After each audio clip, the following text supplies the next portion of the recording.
शास्त्रीय काल नमस्कार दोस्तों। आज मैं आप लोगों के सामने साइंस भौतिक से संबंधित 40 महत्वपूर्ण प्रश्न लेकर आया हूं। और मैं वही प्रश्न लेकर आया हूं जो बार बार परीक्षाओं में रिपीट होते हैं। तो चलेंगे और एक एक करके सभी प्रश्न का उत्तर हम जानने की कोशिश करेंगे। और अगर आप लोगों को एक भी प्रश्न का उत्तर पता हो तो आप लोग मुझे कमेंट बॉक्स में कमेंट करके ज़रूर बताएं। तो चलेंगे और देखेंगे। तो प्रश्न नंबर 1 ये रहा आप लोगों के सामने। अभिनेत्र लेंस की फोकस दूरी में परिवर्तन किया जाता है। राइट आंसर हो जाएगा ऑप्शन नंबर डी, पक्षमाभि द्वारा। नेत्र लेंस की फोकस दूरी हो जाने पर कौन सा दृष्टि दोष उत्पन्न होता है। राइट आंसर हो जाएगा ऑप्शन नंबर बी, निकट दृष्टि दोष। दो चालक तार जिनके पदार्थ लंबाई तथा व्यास समान है किसी विद्युत परिपथ में पहले श्रेणी क्रम में और फिर बाद में पार्श्व क्रम में संयोजित किए जाते हैं।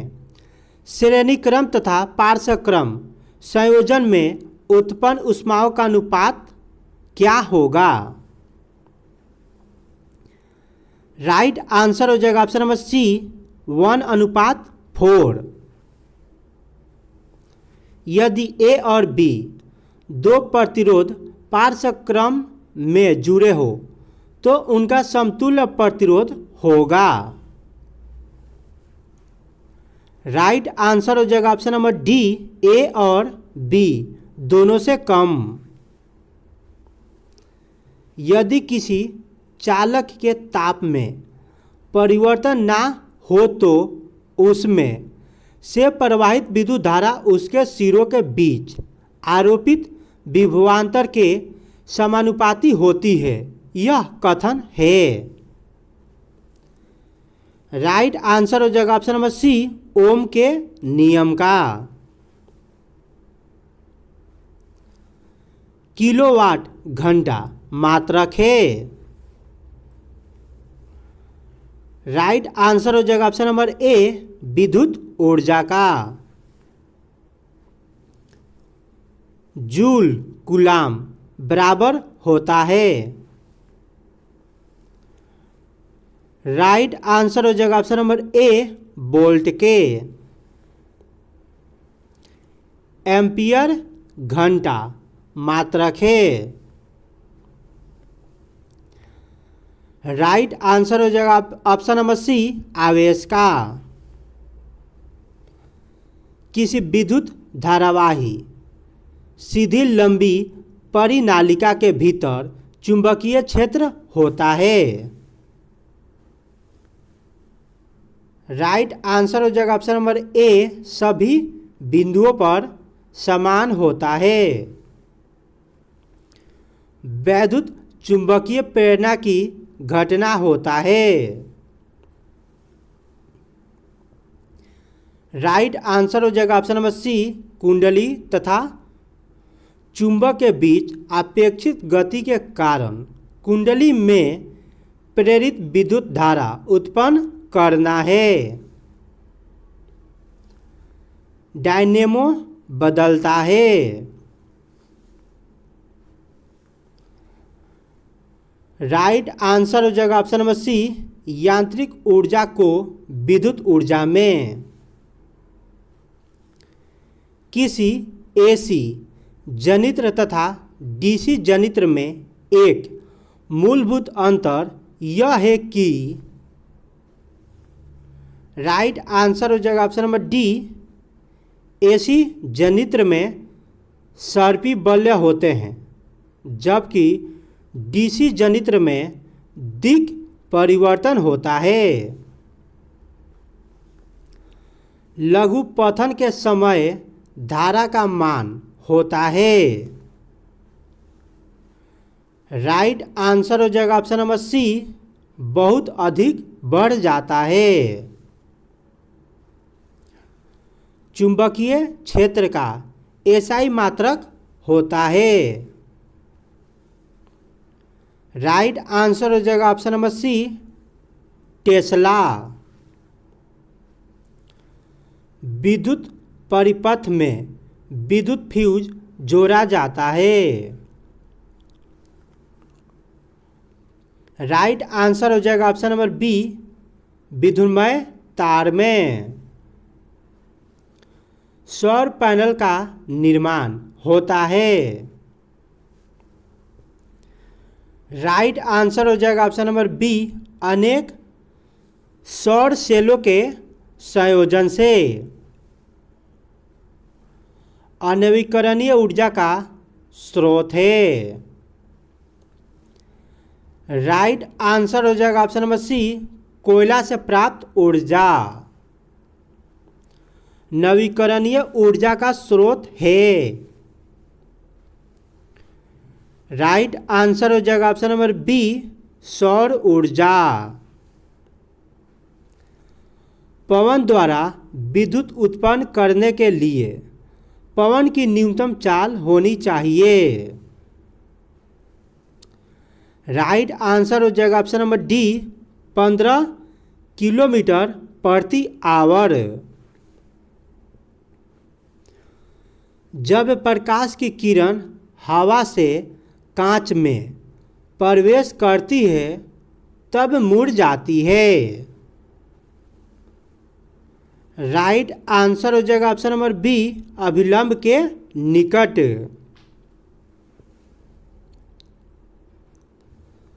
बगल के चित्र में प्रकाश के एक आपतित किरण के लिए उसका अपवर्तित किरण दिखाया गया है।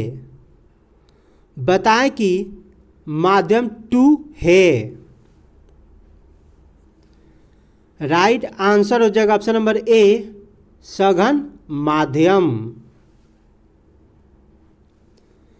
वायु से होकर कांच के एक स्लैब पर प्रकाश किरण आपतित होती है।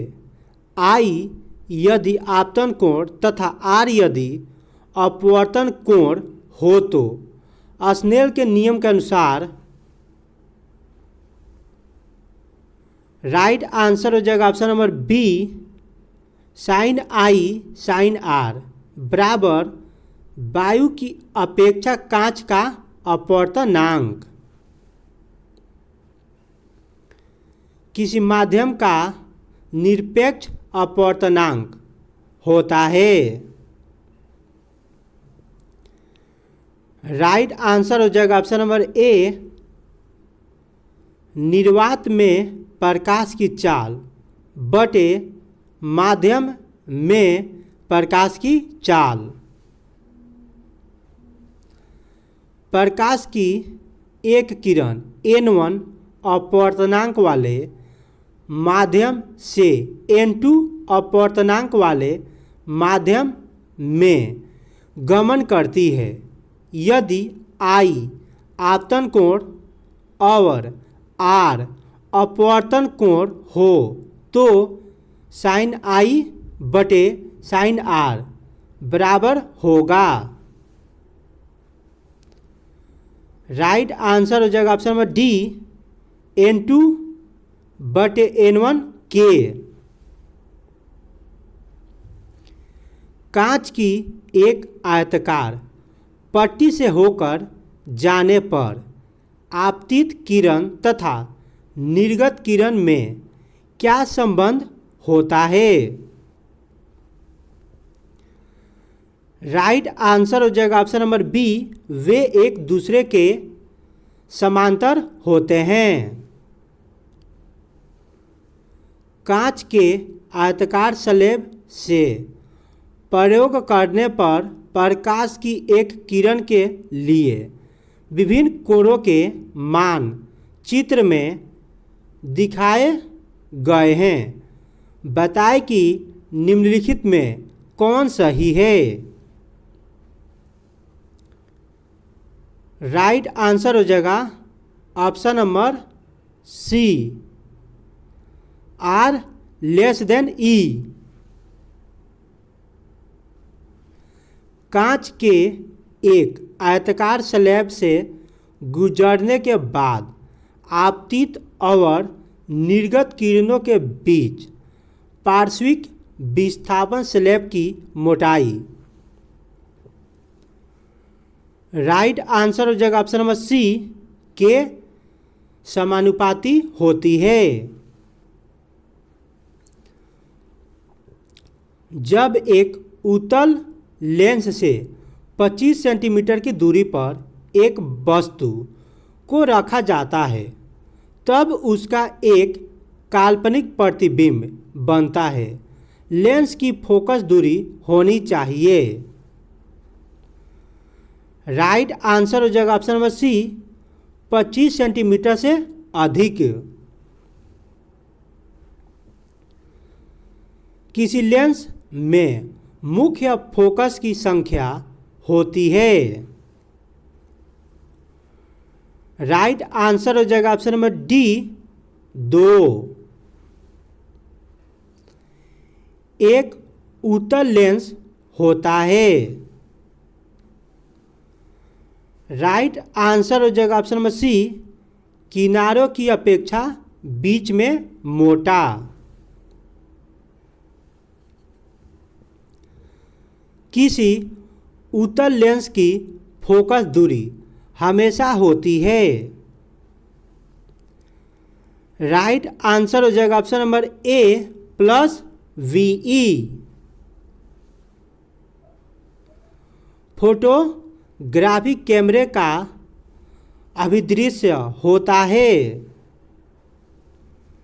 राइट आंसर हो जाएगा ऑप्शन नंबर ए, उत्तल लेंस।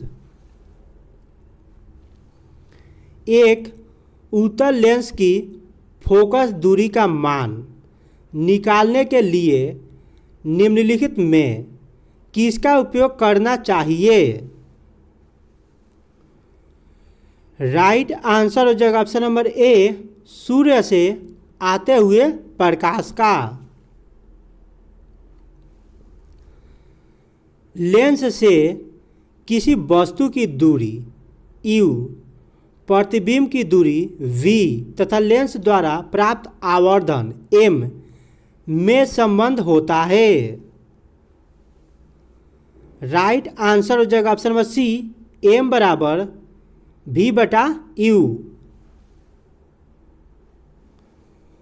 उत्तल लेंस द्वारा किसी वस्तु का वास्तविक तथा उल्टा प्रतिबिंब प्राप्त करने के लिए वस्तु को कहाँ रखना चाहिए? राइट आंसर हो जाएगा ऑप्शन नंबर डी, उपयुक्त तीनों सही है। ए, लेंस के फोकस और दूनी फोकस दूरी के बीच। बी, लेंस से दूनी फोकस दूरी पर। सी, लेंस के दूनी फोकस दूरी और अनंत के बीच। उत्तल लेंस से अत्यधिक दूरी पर स्थित किसी वस्तु जैसे कोई भवन या पेड़ का लेंस द्वारा दूसरी ओर स्पष्ट, वास्तविक और छोटा प्रतिबिंब बनाती है।